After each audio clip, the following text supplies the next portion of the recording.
Welcome to New Possibilities. I speak truth to power without fear. So our book club recently read Stamped from the Beginning by Ibram, Kendi, and I highly recommend this book. And for the purpose of this video, I'm going to be doing a review of the book. I'm going to talk about a few of the themes in the book as I'm on my way to work. Also, I want to encourage those of you who love to read great books to join our book club, New Possibilities Book Club. We meet on the last Sundays of each month, and we will be meeting in person for those people in the Baltimore area, but we will continue to also meet via Zoom. For people around the country and around the world, you can join our meetings. We always have engaging, powerful discussions, and our books focus on the Black experience worldwide, and our authors are Black authors. So I just want people to understand that. But this book, Stamped from the Beginning, talks about how America was stamped with racism from the beginning. Before it was even a nation, America in its foundation had racism at its heart. Racism was stamped on this country from the moment it was conceived, from the moment it came into existence. And this book documents that long history of racism. It starts even before slavery starts in America. It talks about the origins of the slave trade. It talks about how racist ideas are developed. It talks about the different types of racist concepts, such as the idea that Black people are inherently inferior, that Black people are less evolved than white people. You know, this book is a very difficult book to read because, you know, a lot of the subject matter is very disturbing.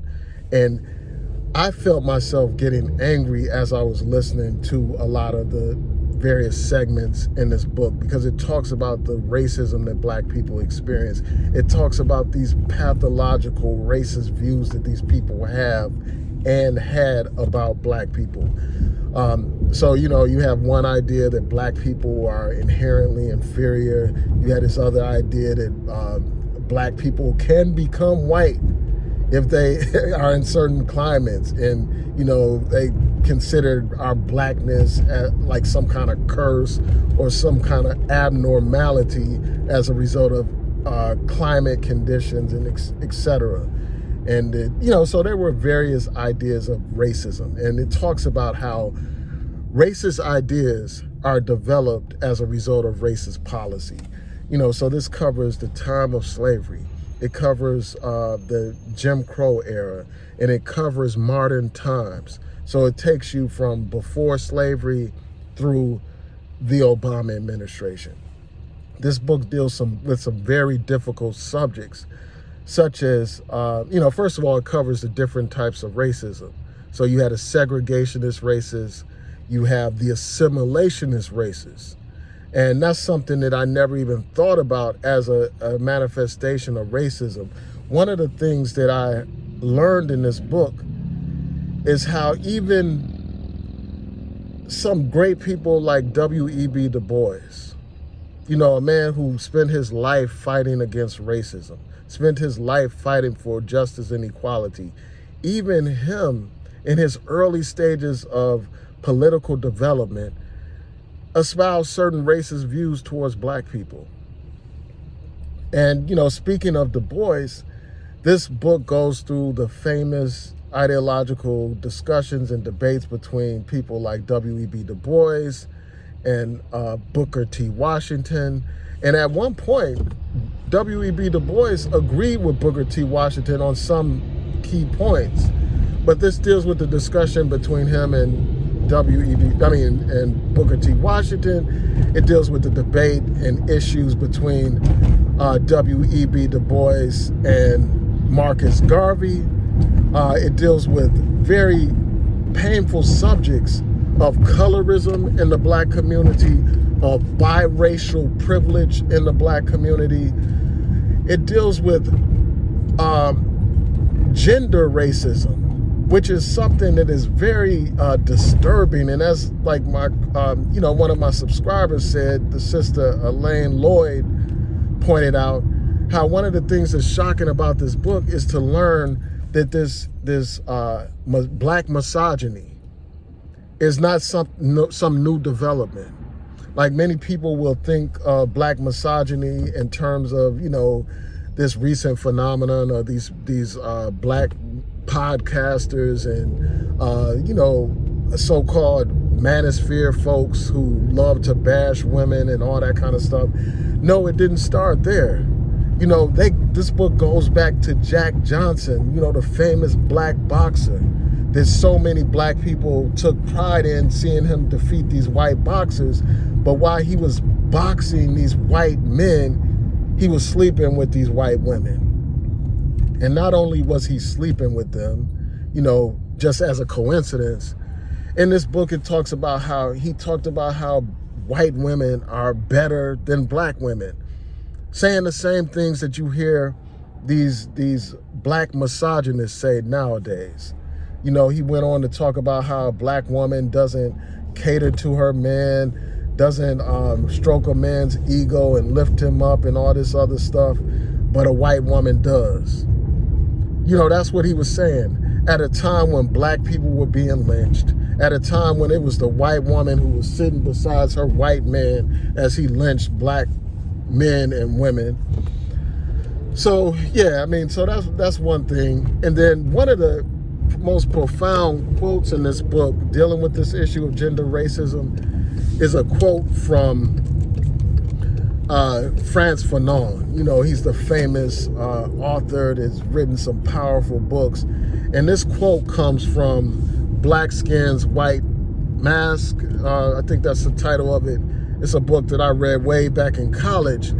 But it talks about how basically some black men think that by being with a white woman and being quote unquote loved by a white woman, they can be a white man. They feel like by being close to whiteness and sleeping with white women, that somehow they can reclaim their humanity.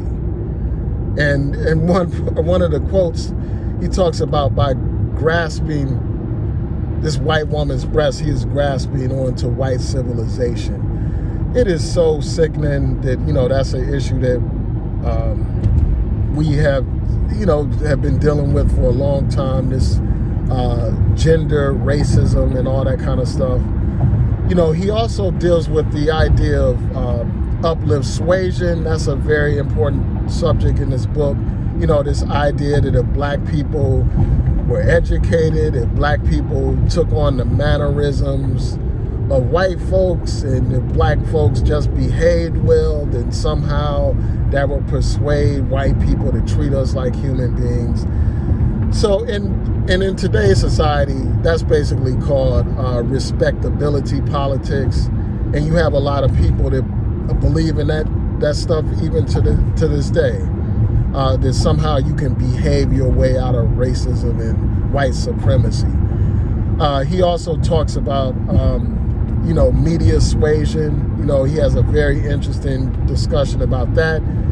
And even though he cites the example of Birth of a Nation and its impact on American psyche, in this book, he kind of downplays the significance of the media as, a means to deal with racial prejudice. And that's one point where I disagree with him on. And the reason why I disagree with him on that point is because we see the impact the media has on our young people.